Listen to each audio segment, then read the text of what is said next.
एक दिन गौतम बुद्ध अपने शिष्यों के साथ एकदम शांत बैठे हुए थे। उन्हें इस प्रकार बैठे हुए देख शिष्य चिंतित हुए कि कहीं वह अस्वस्थ तो नहीं है।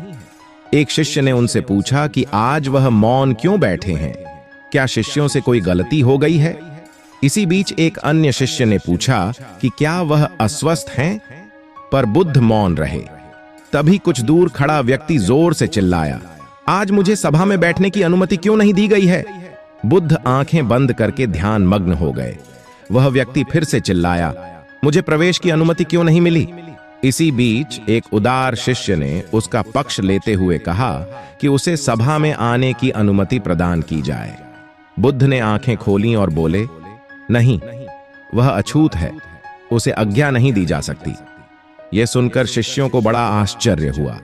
बुद्ध उनके मन का भाव समझ गए और बोले, हां, वह अछूत है। इस पर कई शिष्य बोले, हमारे आश्रम में जात पात का कोई भेद ही नहीं, फिर वह अछूत कैसे हो गया?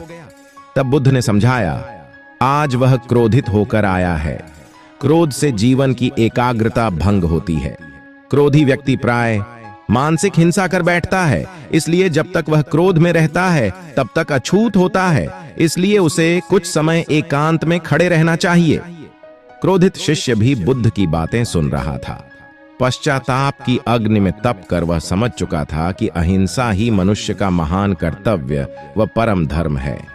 वह बुद्ध के चरणों में गिर पड़ा और कभी क्रोध न करने का प्रण लिया। इस कहानी से हमको यही सीख मिलती है कि क्रोध के कारण व्यक्ति अनर्थ कर बैठता है और पश्चाताप उसे बाद में होता है, जिसका कोई लाभ नहीं मिलता। इसलिए हमें क्रोध नहीं करना चाहिए।